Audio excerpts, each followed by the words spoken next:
The Secret of Willow Lane. You had always loved your little neighborhood.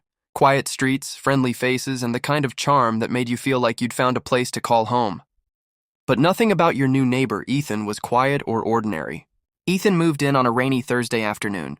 He was tall, with dark hair that looked effortlessly tousled, and eyes that seemed to hold secrets you couldn't wait to unravel. From the moment you saw him struggling with boxes in the pouring rain, something about him pulled at your curiosity. You offered to help, and that was the start of it all. "Thanks," he said, his voice low and a little rough. "I didn't expect the storm to hit so hard." You smiled, brushing a wet strand of hair from your face. "You're new around here?" "Yeah. Just moved in. Needed a fresh start." Over the next few days, Ethan and you fell into easy conversation. He told you he was a writer, mystery novels mostly, and had come here to find inspiration. You shared your love for photography, and sometimes you showed him your shots of the neighborhood, the old oak tree, the tiny cafe on the corner. One evening, Ethan invited you for coffee at his place.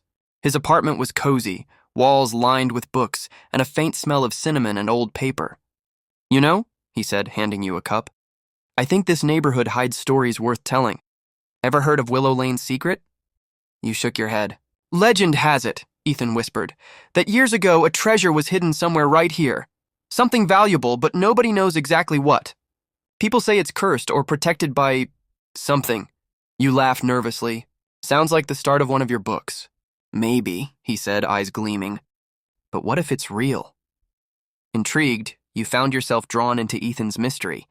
You spent weekends exploring the streets, searching for clues. Sometimes you'd stumble across old maps, cryptic notes in the library archives, or strange symbols carved into tree trunks. One night, as you walked together down Willow Lane, the air thick with fog, Ethan stopped suddenly.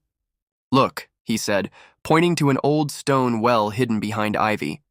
You peered inside, the darkness swallowing the light. "Do you think the treasure could be down there?" You asked, heart pounding. Ethan smiled. "Only one way to find out." With a flashlight and some rope, you both lowered yourselves into the well. The walls were damp and cold, but at the bottom you discovered an old wooden chest covered in dust and cobwebs. Inside, instead of gold or jewels, you found letters, hundreds of them, from a woman named Clara, dated over 100 years ago. She wrote about forbidden love, lost dreams, and hope. As you read the letters, the mystery shifted. This wasn't about treasure. It was about a story that had been forgotten, a love that had been hidden away. Ethan looked at you, eyes soft. "Maybe this is the real treasure, a story worth telling." You nodded, feeling a connection not just to the past, but to him. That night, as you walked home under the stars, Ethan took your hand. "Thank you for joining me on this adventure," he said quietly. You smiled, squeezing his hand back. "I think it's just the beginning.